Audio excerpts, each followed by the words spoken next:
Hello musicians, thank you so much for checking out this video. Now, have you ever felt stuck with your chords? You felt like you were playing the same old boring chords all the time and you're looking for a creative way to create some new, incredible sounding ones? Well, this is the video for you. So I'm going to show you my 4-step process to create what seems like an infinite number of chords. So let's not waste any time, let's get started.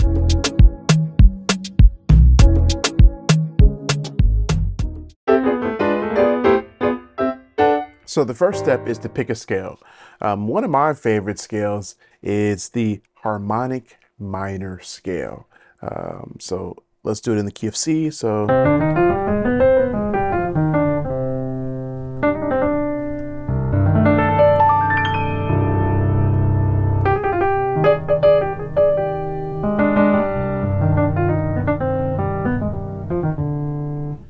what are the notes of the C harmonic minor scale? C, D, E flat, F, G, and then we're going to go a half step here to A flat, and then augment a second or a minor third here to B.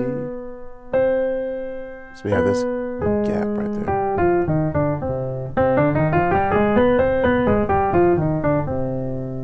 All right.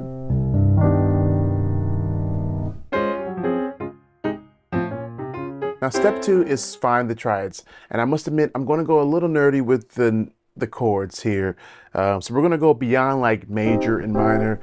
I'm going to get into sus2, sus4, Phrygian, Locrian, Lydian. So we'll cover a little bit of those. So I'm not going to go in depth on those chords, but if you want me to, leave a comment below letting me know, hey, Corey, I want to hear more about those. All right. So what I'm going to do is go up the scale and find all the chords I can create, all the basic triads I can create using that root. So the first one, I'm going to start with C. So of course we can do C minor. What else could I create? Basic triad. Well, if I drop the middle note, I can do a C sus2. Or if I raise the middle note, C sus4. All right. Let's keep going up the scale. So D. Now normally it's going to be D diminished. Remember the scale goes. So D diminished. If I move this middle note though,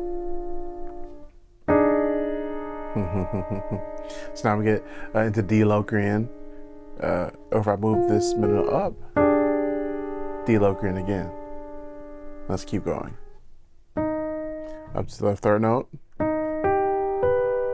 So I get an E flat augmented, and if I move the middle note up, I get an A flat minor. Try it in second inversion. Let's keep going. Here's F minor, and if I move this middle note down, I get F sus2, or if I move it up, this is an F Lydian sound. It's kind of interesting there. Let's do one more. So here's G, right? But what if I move this? That's G Phrygian, or G sus1. So once I've gone through and found all of my basic triads, now I start adding notes. So let's do the one built off G. So let's do this Phrygian sound. It's one of my favorite sounds, the Phrygian sound. So I'll put it in my left hand. Now I have all the rest of the notes of the scale to add. So let's see. Let's add an F. Let's jump over. Let's add a C. Let's add an E flat.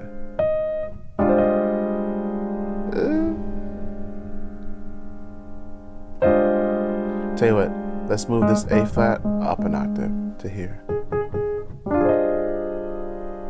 Interesting.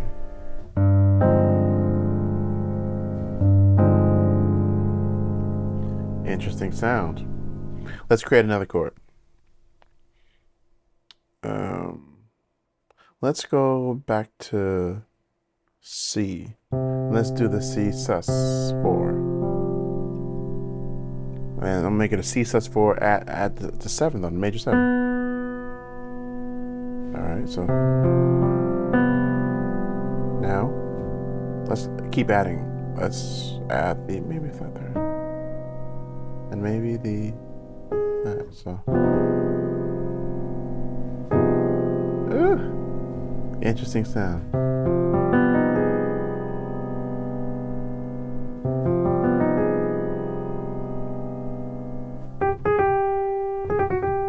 Okay, let's maybe do one more. Let's go to the D. All right, so we have D. Remember, we had D diminished. So, but if we drop this middle note, we get this D Locrian sound. And let me put it in my left hand. Well, I'm gonna keep it in my right hand. Now let's add maybe.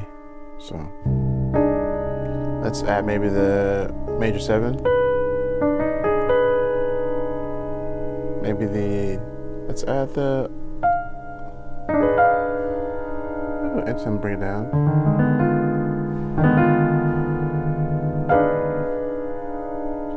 Very, very interesting.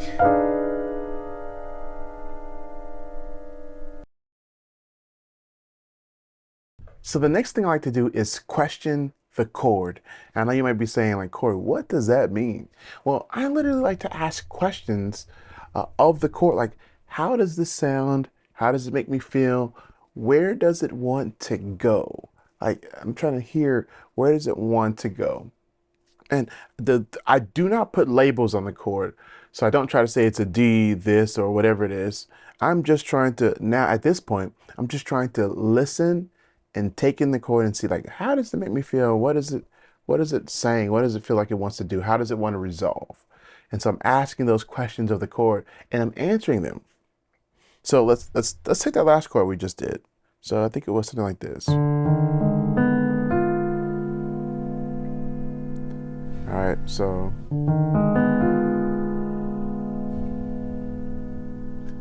to me, this wants to resolve like, yeah.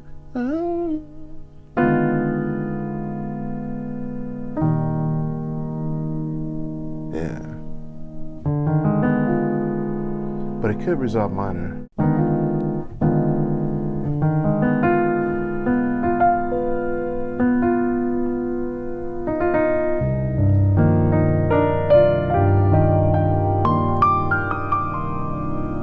So yeah, so I start asking questions of it. Like, so this, it just feels like, that feels like it wants to resolve there. And if I look at the tendency tones, it wants to resolve there, wants to resolve this note, wants to resolve there. So no wonder, and this wants to resolve up. So no wonder, I feel like it wants to resolve. Let's try to resolve it somewhere else. It might be,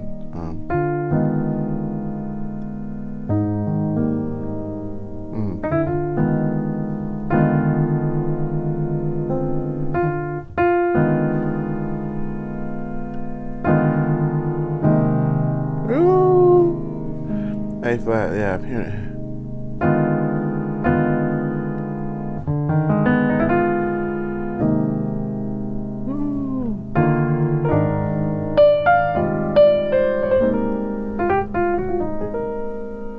So.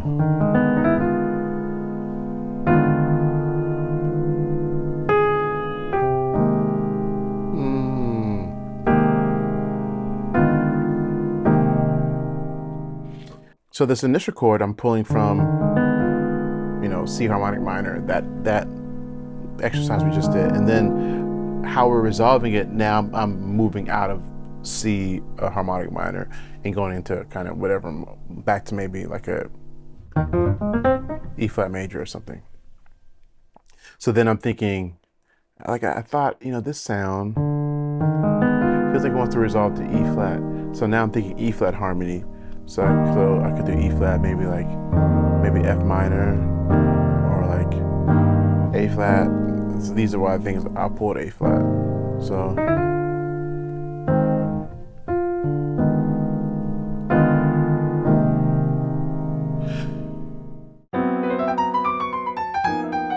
And the last step is to integrate these chords.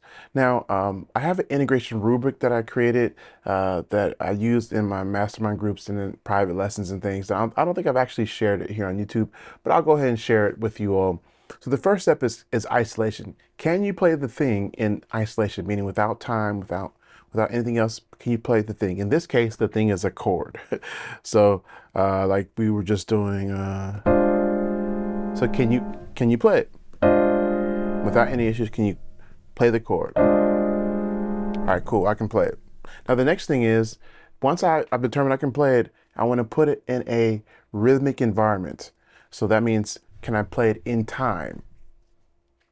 So, you know, I might throw in a drum loop or a metronome and see if I can do this in time.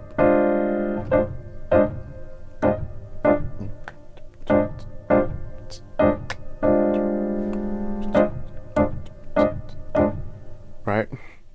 So once I feel like I can do it in time, now I want to put it in a harmonic environment. So, which is generally like a chord progression of some sort. So the most common progression is like a 2-5-1. It doesn't have to be that, but let's do some type of 2-5-1 or 5-1 resolution. So let's see.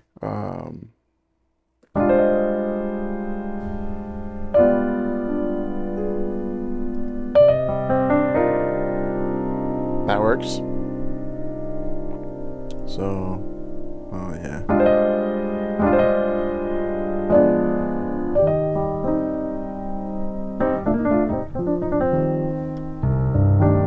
Okay, so then once I put it in a harmonic environment, the next environment is a melodic environment, meaning like a song with a defined melody. And see if we can get this in there. So let's see. So let's try the other chord we did, this one. We said, like, it feels like I must have resolved to E flat.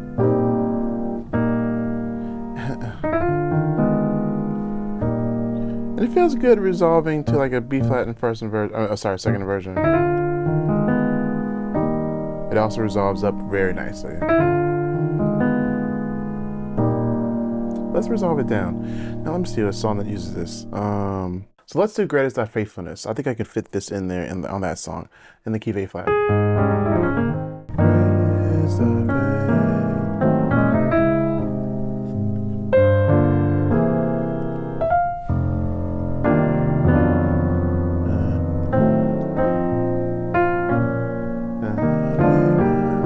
right here.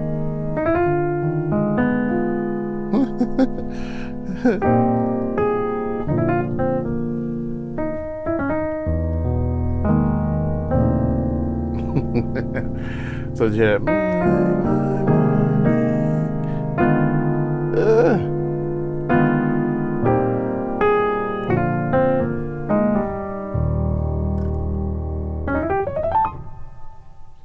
So interesting. So you see how I'm integrating it in. I went through my 4-step integration rubric and I'm able to integrate these chords into my playing. So they'll become chords I actually use, and not just a thought experiment, but chords I actually use when I'm playing. All right, so thank you so much for sticking to the end. I know this got a little technical. It's not the normal, and if you liked it, let me know in the comment section if you want to see me do some more breakdowns of some of these concepts like the Locrian and Phrygian, these things that I talked about in this video. And listen, if you are struggling as a musician and you feel like you need some help, I would love to sit down and do a free 15-minute video call with you to see how I can help you improve. So if that's you, there's a link in the description box. Click that link, sign up, schedule your call with me, and I look forward to talking with you. So until the next one, be blessed and happy practicing.